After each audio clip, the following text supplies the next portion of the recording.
So here's the new version 2 Turing Machine. To the right is the new volts expander, and to the left, the prototype version 2 pulses expander. As it's a prototype, it's in a plain and unmarked panel, but the final version will look like this, and here's a graphic on screen. The Turing Machine is a random looping sequencer whose circuit produces clocked, randomly changing control voltages. These loops can be locked originally on the first version to 8, 16 or 32 steps, and on the new version to 2, 3, 4, 5, 6, 8, 12 or 16 steps, or still 32 when we turn that knob to the left, which we'll look at later. Good news for existing Turing Machine users, and also new users who potentially find a deal on some of the original Turing Machine modules and expanders. All the new versions and new expanders are cross-compatible. Let's take a quick look. So here's the classic Turing Machine setup with the pulses, voltages and Vactral mix expanders.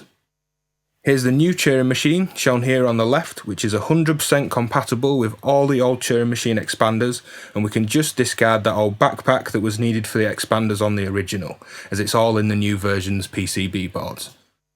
The old acrylic panels are becoming obsolete and will be replaced with aluminium panels in line with the new versions. And here we've got the two new expanders, the Mark II pulses and volts. And the new expanders are compatible with the old Turing Machine and the backpack used on the old one to connect the expanders to. And you can see in this final slide that multiple volts modules can be chained to a single Turing Machine, be that an older version or the new version.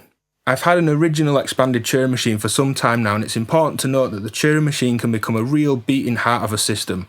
It can produce complex polyrhythms and polyphonic CV across its expanders, which importantly can be repeatable and loopable with varying amounts of random variation added when you want it.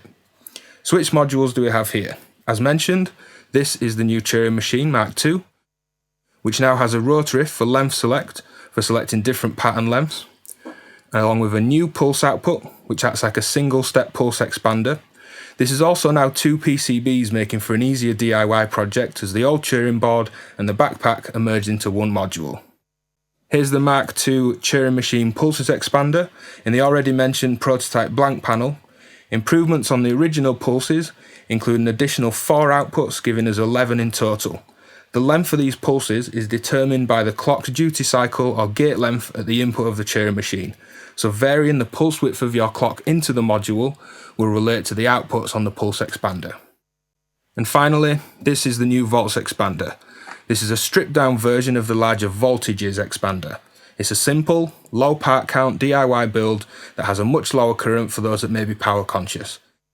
It acts as a 5-bit digital to analog converter, taking 5 bits from the Turing Machine's gate expansion port and run those to 5 potentiometers, giving you one new summed voltage. And you can daisy chain several of these for multiple different melodic outputs that are all still related. So all that talking aside, let's get into some patching, and we'll start with the Turing Machine, adding a clock signal and listen to a completely random stream of CV going into the pitch of an oscillator. So this is my plain oscillator output. I'm going to take the output of the Turing Machine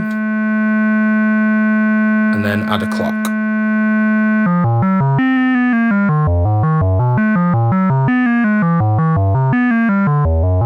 With the main knob at 12, this is a completely random stream of data. The output has a scale knob, allowing us to control the range of voltages available at the output.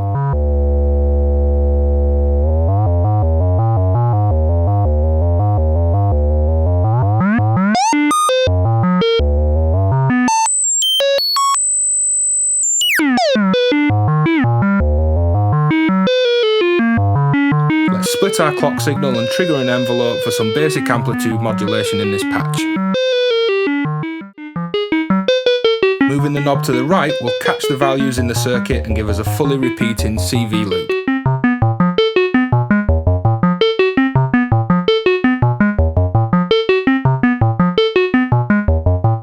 Moving the knob to the left will lock the loop at a length of 32 steps.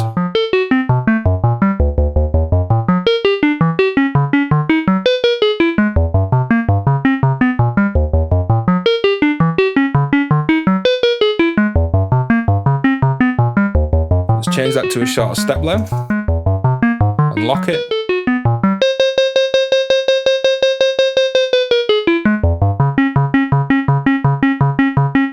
3.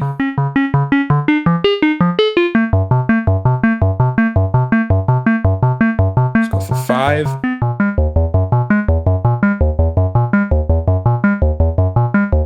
And up to 16.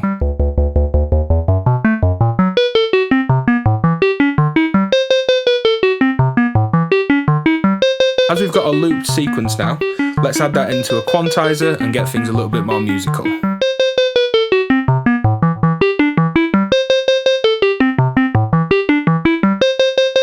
We can overwrite values in this loop by flicking the right switch.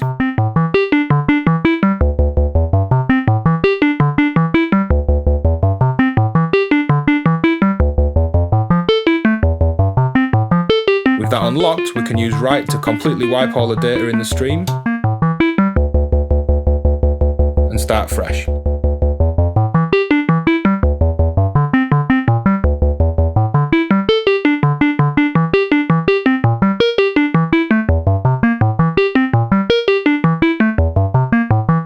When this is fully clockwise on the knob, it's fully locked, but moving this back towards midnight, we can slowly start to add various bits of randomness back into the signal.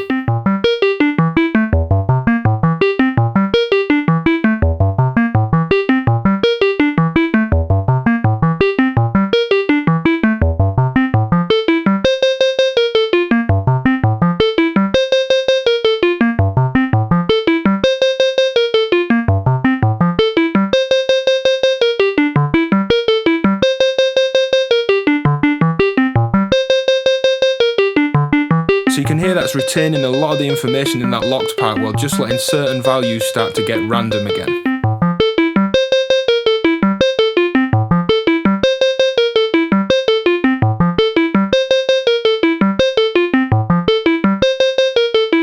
We can CV the locking and unlocking of this loop, so let's set the knob to 12 o'clock for something completely random. And I'm going to use an LED cable, so you can see when there's a red LED present on the cable, that indicates a high voltage, and that's going to push that Turing machine up to being locked.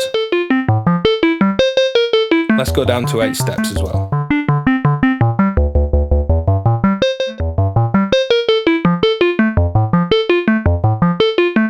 You can see, high voltage, red LED, this is locked. I'm going to lower the voltage at the CV input.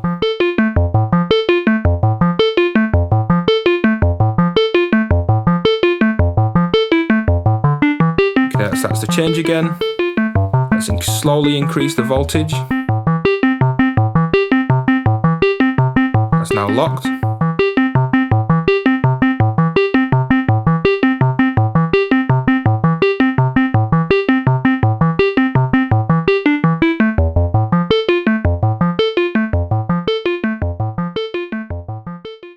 Expanding on that first patch, I've got a slightly richer sound from my oscillator, and I'm now going into a filter. And let's look at the volts expander first by using that to modulate a filter in a patch. We've got the exact same patch set up. We're going to go into a reverb as well after the filter and use that volts output to control the cutoff. Here's a sweep.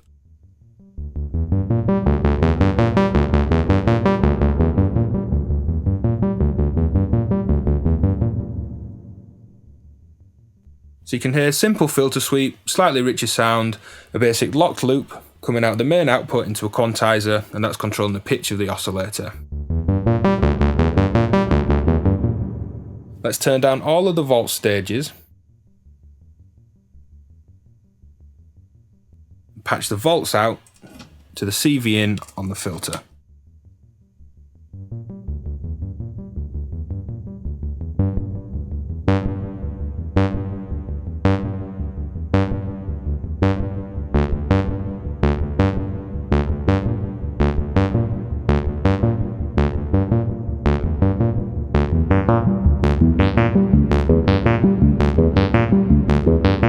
If I unplug my pitch sequence, we can just listen to a static oscillator and volts modulating the filter.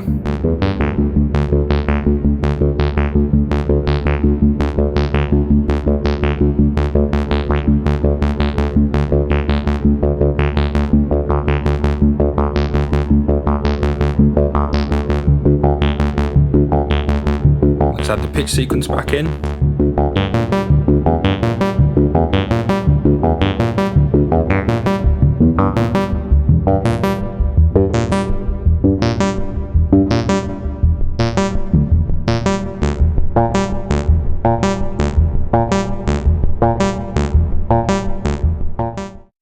Let's unlock that and get a related but new random sequence.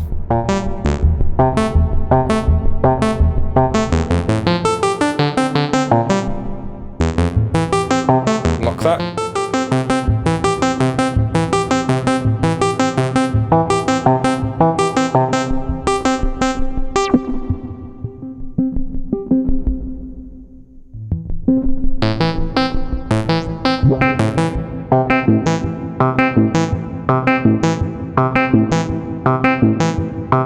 As the volts output contains the same amount of randomness or the same amount of locked groove as the main module, we can use this as a secondary pitch source for another oscillator. Let's use 2 channels on my quantizer and set up 2 triangle waves in a new patch to play a duophonic melody line. So with a little reverb added, here's the main Turing Machine output and a single triangle wave. We can go for a simple 8-step sequence. Unlocked.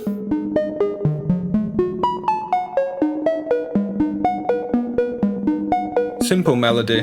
Let's turn up my second triangle wave, and these are going into the same VCA and the same envelope here on the right, opening up both so they're completely playing together. We could use different pulse outputs for something more independent and more duophonic, but I'm just wanting to hear 2 oscillators and 2 pitch sequences, one from the main Turing Machine and one from the Volts Expander. So here's the line being controlled by the Volts Expander.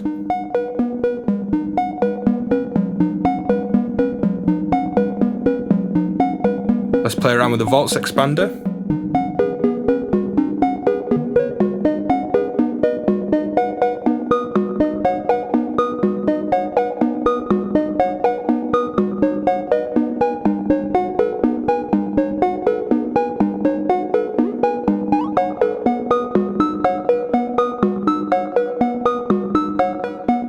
With these 2 lines playing through the quantizer, nicely linked, nicely locked together, let's go to the random setting at 12 o'clock and change both sequences. Let's lock that again.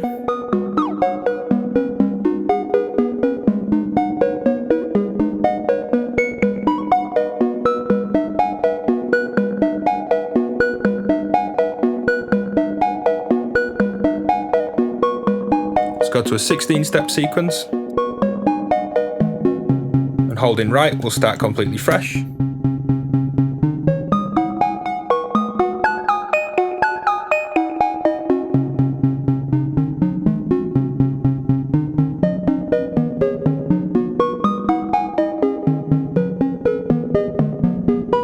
little more reverb.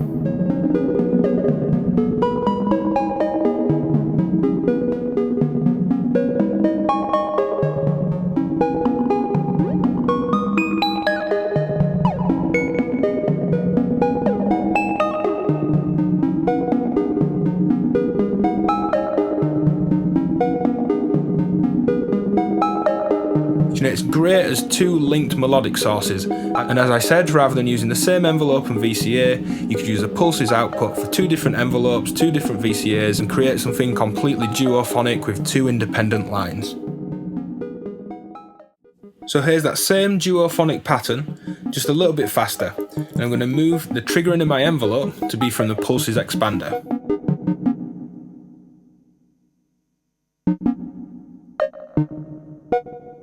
Changing my envelope to just be a full sustain, no release, no decay, no attack.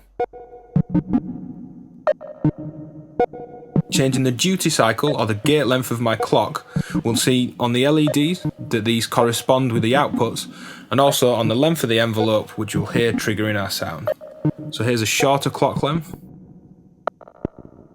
And you can see that with these little short trigger flashes, and also hear it. Let's move to a longer gate length on the clock.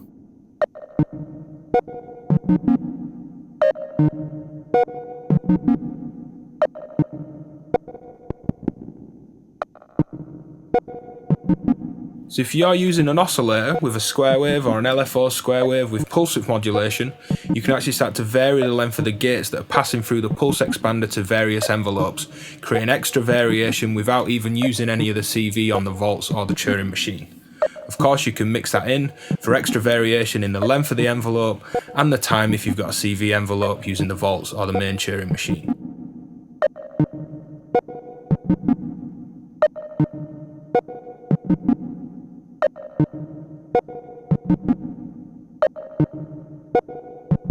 The main outputs on the pulses expander are just offsets of the first output.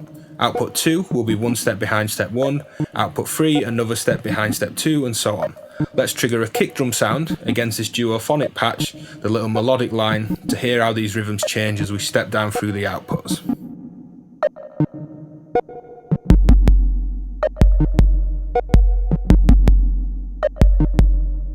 The same locked rhythm from the Turing Machine. Let's go to the next output.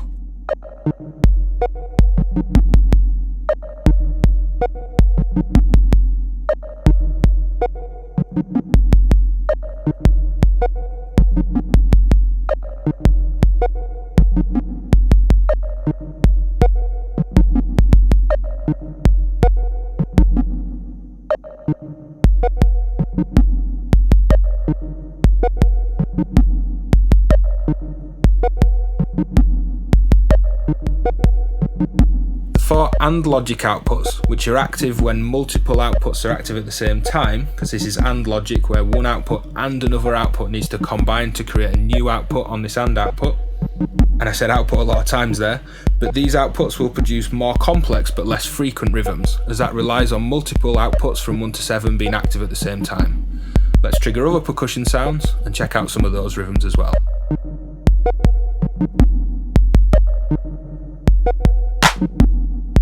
Let's unlock the loop and create something different.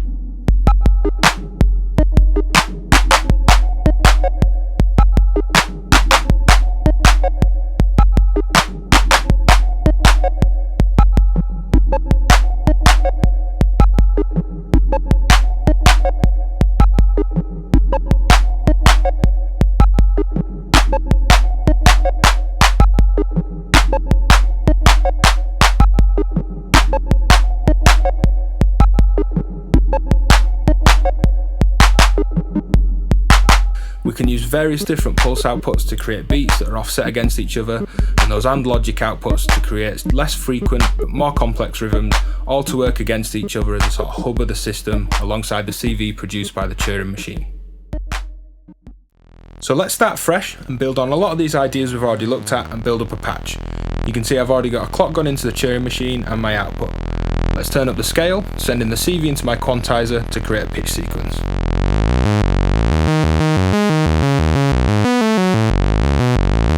That's now locked.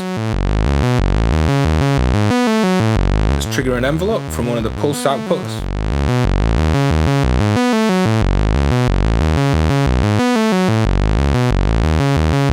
And then send the envelope to modulate a filter.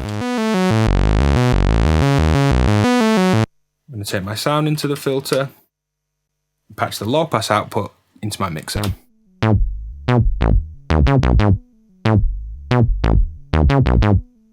One idea we've not looked at with volts is to use that as an amplitude modulator for an envelope, so we can vary the amount of modulation on a filter. So I'm going to patch my envelope into a VCA, and with the VCA open full, patch that into the CV input of the filter. So we get what we'd expect. But using the volts output, I'm actually going to modulate the VCA.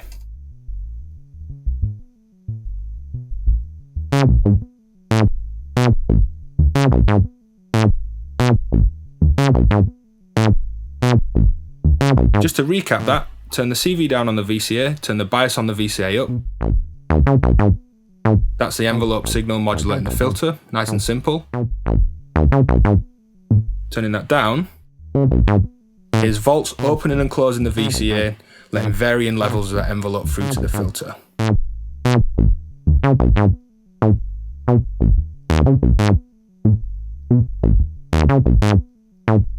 Let's go into some spring reverb.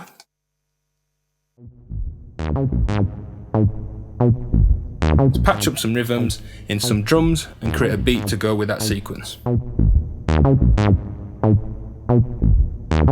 Start with a kick.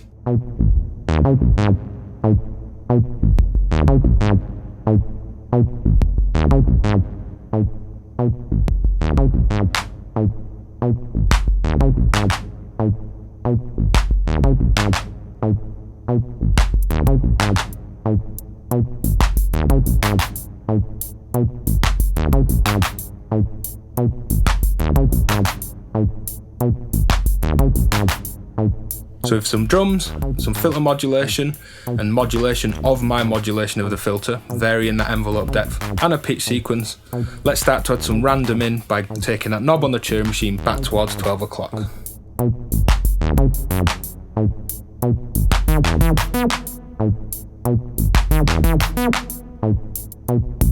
Let's speed up my clock source.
For the final patch, I'm going to use the Turing Machine clocked to audio rates to use this as a chiptune, square wave wavetable like sound generator. The Turing Machine's got no microprocessor and it's based on solid state logic and will run fine at audio rates. Having this completely random, we'll just get noise when we put an audio rate clock in. When we lock this random sequence, we'll start to get a pitched tone. I'm using a square wave from an oscillator. Let's take the pitch of that clock up and start to listen to these tones.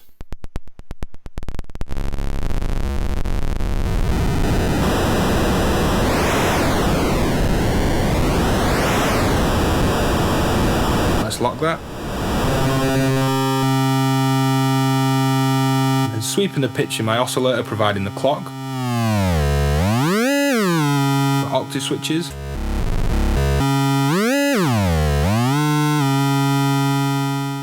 We've had this locked through the video for a locked CV sequence, but as we backed it off towards midnight, 12 o'clock on that knob, we're starting to introduce slight elements of randomness, so let's do that.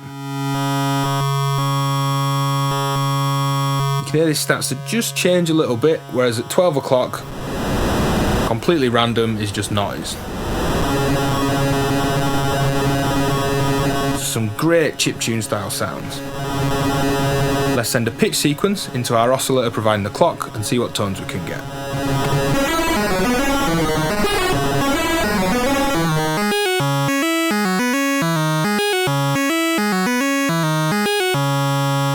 Stopping the sequence, let's try varying the length. Notice this is higher in pitch, because a shorter step length is the equivalent of a shorter waveform.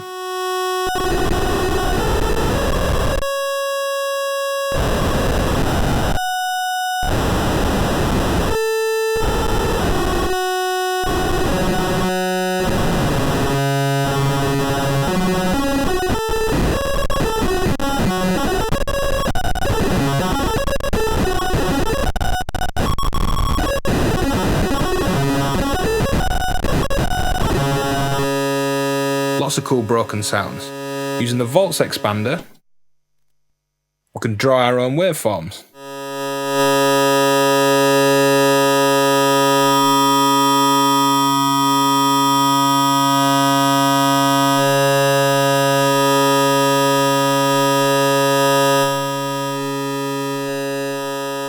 Turning those down, let's mix that.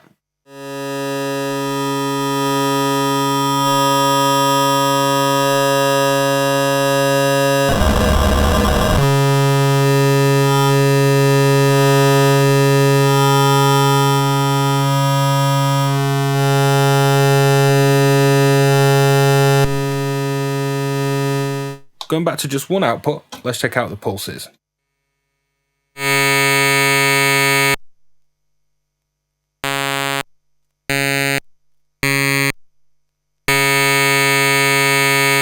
Just like when we were using this to trigger envelopes, the pulse width of the incoming clock will start to affect this. Notice that PWM style sound? You can see those LEDs dim. When they're dimmer, they're really thin pulses, just like they were when we were using them for the envelopes.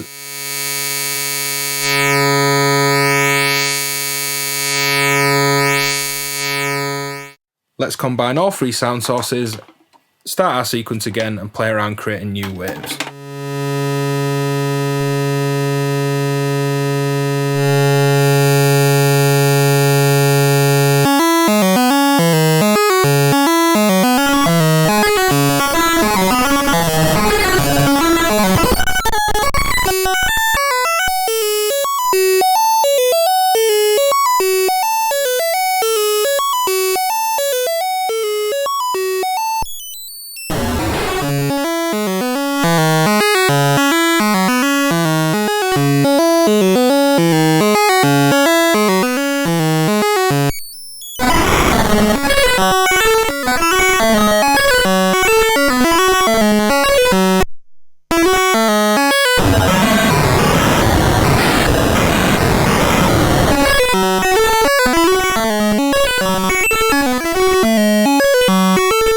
So that's the Turing Machine, the new version 2, the new Volts expander, and the new PulseMark 2 expander, with just the unmarked panel here, but again, here's what the release version is going to look like. The new Turing Machine and the older Turing Machine are compatible with all the new and the older expanders, all 100% cross-compatible. As always, hit like and subscribe for more videos every week, and check the Patreon link on screen and in the description to see how you can support my channel and me continuing to make these videos.